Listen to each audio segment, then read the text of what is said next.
Halo, Assalamualaikum warahmatullahi wabarakatuh. Perkenalkan, nama saya Muhammad Rafdi dengan NIM 24070150208 dari kelas E.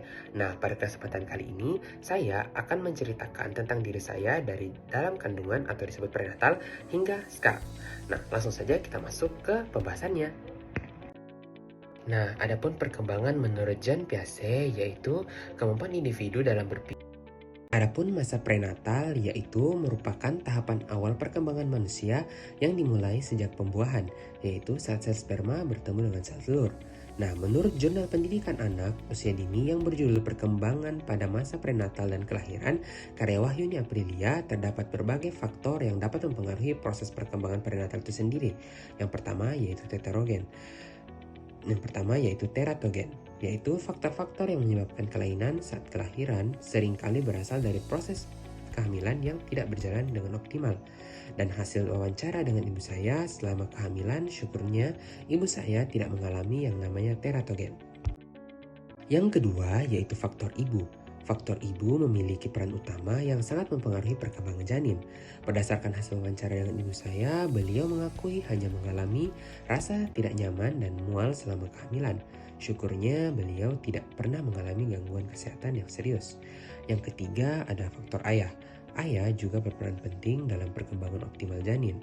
Dan ibu saya mengatakan selama kehamilan beliau tidak mengalami tekanan ataupun perlakuan buruk dari ayah saya. Justru pada saat ibu saya sedang mengandung saya, ayah saya selalu memberikan perhatian dan dukungan kepada ibu saya. Yang keempat ada lingkungan. Nah, meskipun berada di daerah pertambangan, yaitu di Sorowako, Kabupaten Luwu Timur, namun masih terdapat banyak pohon-pohon dan hutan, sehingga udara di sekitarnya tetap terjaga dengan baik. Nah, selama ibu saya mengandung, beliau mengatakan tidak pernah mengalami bahaya fisik seperti kelaparan, kekurangan persiapan uterus, ataupun implantasi yang tidak tepat. Selain bahaya fisik yang berkaitan dengan masa prenatal, bahaya psikologis juga dapat mempengaruhi perkembangan janin yang dikandung oleh sang ibu. Selanjutnya yaitu perkembangan usia 0-2 tahun. Pada usia ini, perkembangan panca indera sangat mempengaruhi anak. Keinginan terbesar anak adalah menyentuh atau memegang sesuatu dan didorong oleh rasa ingin tahu untuk memahami dampak dari tindakannya. Anak pada tahap ini belum memahami motivasi atau keinginannya sendiri, sehingga jika ingin menyampaikan sesuatu, ia akan mengekspresikannya dengan menangis. Pada usia 0-2 tahun, anak sangat bergantung pada orang lain untuk memenuhi kebutuhannya. Namun, seiring berjalannya waktu, anak mulai belajar mandiri dengan menguasai otot-ototnya, yang memungkinkan untuk berjalan, berbicara, dan bermain. Dengan berkembangnya kemampuan tersebut, muncul sikap ingin bebas, mandiri, dan kecenderungan menolak bantuan dari orang-orang di sekitarnya. Saya lahir pada tanggal 31 Maret 2006. Awalnya, ibu saya disarankan untuk menjalani operasi sesar karena bayi di dalam kandungan lemah akibat usia kehamilan yang sudah terlewat. Bayi menelan air ketuban dan terlilit tali pusar. Namun, ibu saya memilih persalinan normal meskipun berdampak pada kondisi sang bayi. Bayi lahir dengan berat 2,8 kg, tubuhnya kuning dan sempat tidak menangis. Setelah penanganan intensif dan beberapa hari di inkubator, kondisi bayi berangsur membaik dan si ibu dapat merasakan kebahagiaan melahirkan secara normal. Nah, berdasarkan hasil wawancara dengan ibu saya, beliau menyampaikan bahwa saya sudah tengkurap di usia 4 bulan dan mulai mengoceh pada usia 5 bulan. Nah, meskipun ocehan tersebut masih belum jelas. Pada usia 7 bulan, saya sudah lancar merangkak dan usia 9 bulan, saya mulai berjalan. Ketika menginjak usia 1 tahun, saya mulai mengucapkan kata seperti papa dan mama. Namun, hingga usia 2 tahun, saya hanya mampu mengucapkan kata-kata tersebut. Di usia ini pula, saya mulai mengenali dan mengingat orang-orang terdekat. Nah, menurut ibu saya juga perkembangan biologis dan fisik saya itu berjalan dengan baik. Hal ini ditandai dengan bertambahnya berat badan serta mulainya tumbuh gigi. Dari segi kognitif dan bahasa juga perkembangan saya cukup membaik karena ibu dan keluarga saya selalu memberikan stimulasi untuk berbicara. Dan untuk perkembangan emosi dan sosial dan moral, saya berkembang seperti anak-anak pada umumnya. Saya cenderung menangis ketika menginginkan sesuatu karena belum bisa mengungkapkannya dengan kata-kata. Selain itu, saya juga mudah tersenyum dan sedang berinteraksi dengan orang lain. Selanjutnya yaitu perkembangan 2-7 tahun. Pada tahap ini, anak belum mampu menggunakan logika untuk menggabungkan atau memisahkan ide atau pikiran. Perkembangannya berfokus pada membangun pengalaman tentang lingkungan melalui proses adaptasi dan belajar, sebagai persiapan menuju tahap konkret di mana pemikiran logis mulai berkembang. Di akhir tahapan ini, anak sudah dapat secara mental mempresentasikan peristiwa dan objek. Tahap ini sangat penting untuk mendukung perkembangan kognitif anak. Pada usia 3 tahun, saya mulai mengenal teman-teman di sekitar rumah saya dan bermain bersama. Di usia ini juga, saya sudah lancar berbicara serta mulai diperkenalkan pada huruf dan angka. Memasuki usia 4 tahun, menurut penutur ibu saya sudah mengenal abjad dan angka, serta mulai masuk taman kanak-kanak atau disebut TK, dan diberikan les belajar dan membaca.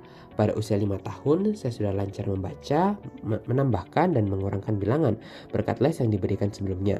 Dan di usia 6 tahun, saya mulai duduk di bangku SD kelas 1 dan mampu menjawab pertanyaan dari guru dengan baik. Selain itu, saya belajar banyak hal seperti bergaul dengan teman sebaya di sekolah, belajar sholat dan mengaji dengan benar, mengenal konsep baik dan buruk, serta memahami kata-kata yang memiliki lebih dari satu makna. Selanjutnya yaitu tahapan 7-11 tahun.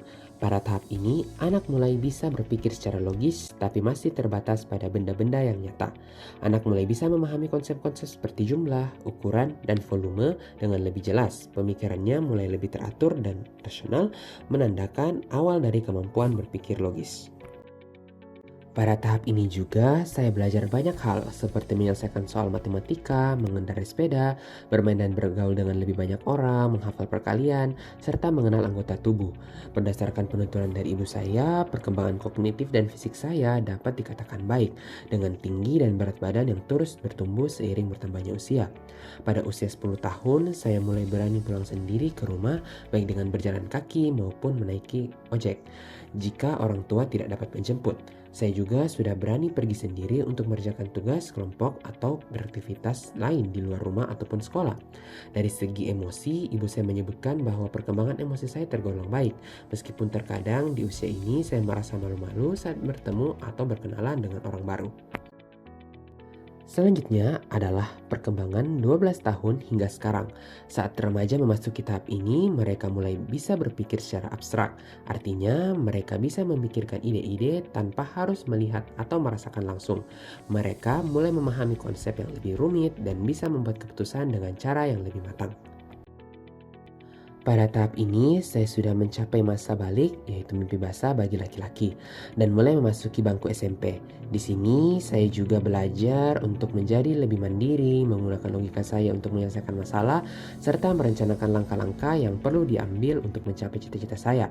Ketika saya berusia 16 tahun, saya masuk SMA dan diizinkan mengendarai sepeda motor. Di fase ini, saya semakin fokus dan serius mempersiapkan diri untuk memasuki perguruan tinggi negeri. Dan di usia sekarang yaitu 18 tahun, kini saya mulai berkuliah di Universitas Negeri Makassar jurusan Psikologi. Di usia ini perkembangan emosi dan moral saya semakin berkembang. Saya belajar mengolah emosi dengan lebih baik, terutama saat menghadapi tekanan dari tugas kuliah.